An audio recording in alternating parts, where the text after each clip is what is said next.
Hello and welcome to today's episode of The Web, an informational paradise and hellscape at the same time.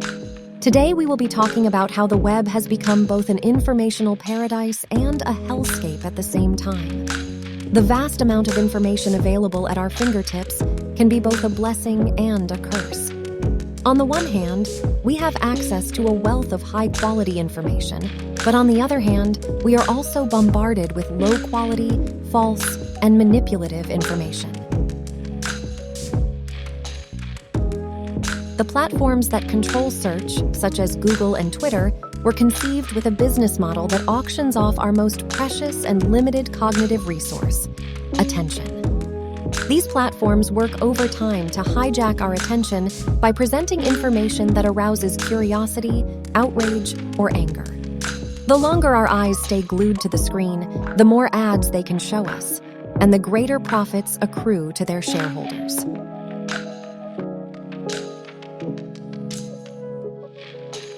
This constant barrage of information is taking a toll on our collective attention. A recent study found that over the past decade, the rate at which the popularity of items rises and drops has accelerated.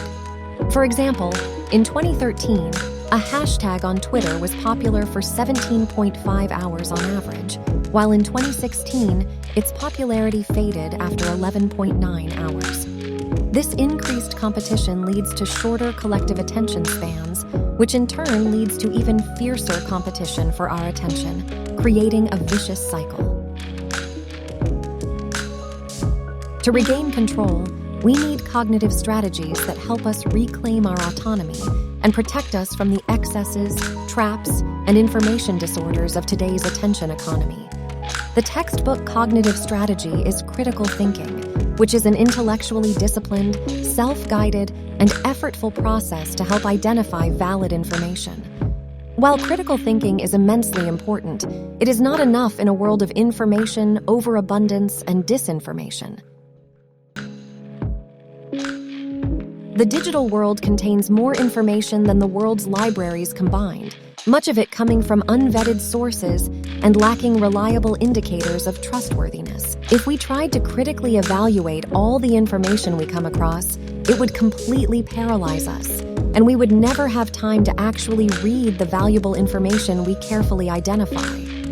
Additionally, investing critical thinking in sources that should have been ignored in the first place means we are giving attention merchants and malicious actors exactly what they want: our attention.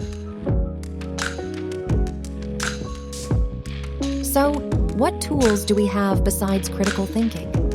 A group of philosopher, cognitive scientists, and an education scientist argue that as much as we need critical thinking, we also need critical ignoring. Critical ignoring is the ability to choose what to ignore and where to invest our limited attention. It is not just about not paying attention, but about practicing mindful and healthy habits in the face of information overabundance. We believe that critical ignoring is a core competence for all citizens in the digital world. Without it, we will be overwhelmed by a sea of information that is at best distracting and at worst misleading and harmful. There are three main strategies for critical ignoring. Self-nudging.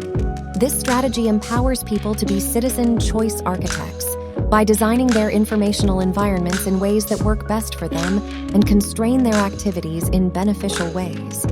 For example, removing distracting notifications or setting reminders can also be helpful in maintaining a healthy work-life balance. You can set reminders to take breaks or stretch every hour or two, as well as reminders to shut down your computer or put away your phone when it's time to wind down for the night. It's important to disconnect from work at the end of the day to give yourself time to recharge and refocus. Another tip for maintaining a healthy work-life balance is to establish boundaries. This means setting limits on work hours, not checking work emails outside of work hours, and communicating these boundaries to coworkers and superiors. By setting clear boundaries, you can avoid burnout and ensure that you have time for the other important aspects of your life, such as family, friends, and hobbies. Finally, it's important to prioritize self-care. When we take care of ourselves, we are better equipped to handle the demands of work and life. In conclusion, maintaining a healthy work-life balance is important for our well-being and overall happiness. By setting boundaries, prioritizing self-care, and utilizing helpful tools like reminders and notifications, we can find the balance that works best for us.